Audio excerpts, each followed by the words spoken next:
যুবসাথীর টাকা অ্যাকাউন্টে ঢুকেছে, কিভাবে চেক করবেন অনলাইনে? মুখ্যমন্ত্রী মমতা বন্দ্যোপাধ্যায় বেকার যুবক যুবতীদের জন্য যুবসাথী প্রকল্পের কথা ঘোষণা করেছিলেন।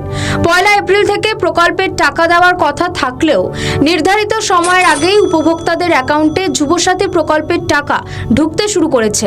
তবে আবার অনেকে বলছেন টাকা ঢোকেনি। বহু যুবক যুবতীর মনে প্রশ্ন রয়েছে, তাহলে তাদের ফর্ম আদৌ জমা পড়েছে তো?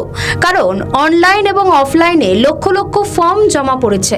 ফর্ম জমা পড়েছে কিনা কিভাবে চেক করবেন তা নিয়েও রয়েছে একাধিক প্রশ্ন।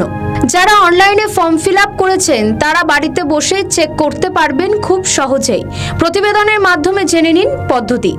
যারা অনলাইনে ফর্ম ফিল আপ করেছেন তারা স্ক্রিনে যাওয়া লিঙ্কে গিয়ে নিজের আবেদনপত্রের বর্তমান অবস্থা জানতে পারবেন। তারপর সেই পোর্টালে প্রবেশ করে হোম পেজে থাকা চেক স্ট্যাটাস অপশানে ক্লিক করতে হবে। এরপর আবেদন করার সময় আপনার মোবাইল নম্বর এবং সঠিক ক্যাপচা কোড পূরণ করে আপনার ফোনে যাওয়া ওটিপি নম্বর দিতে হবে।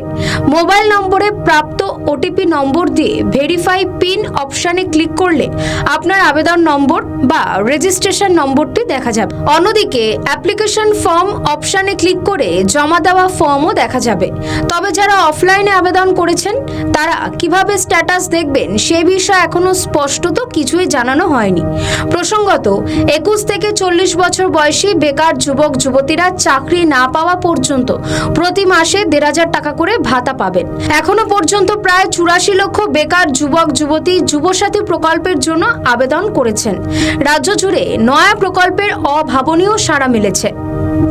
আমাদের ভিডিও ভালো লাগলে লাইক ও শেয়ার করুন। কমেন্ট সেকশনে আপনাদের মতামত জানান। আরও ভিডিও পেতে আমাদের চ্যানেলটিকে সাবস্ক্রাইব করুন এবং প্রতি মুহূর্তে খবরের আপডেট পেতে প্রেস করুন বেল আইকন।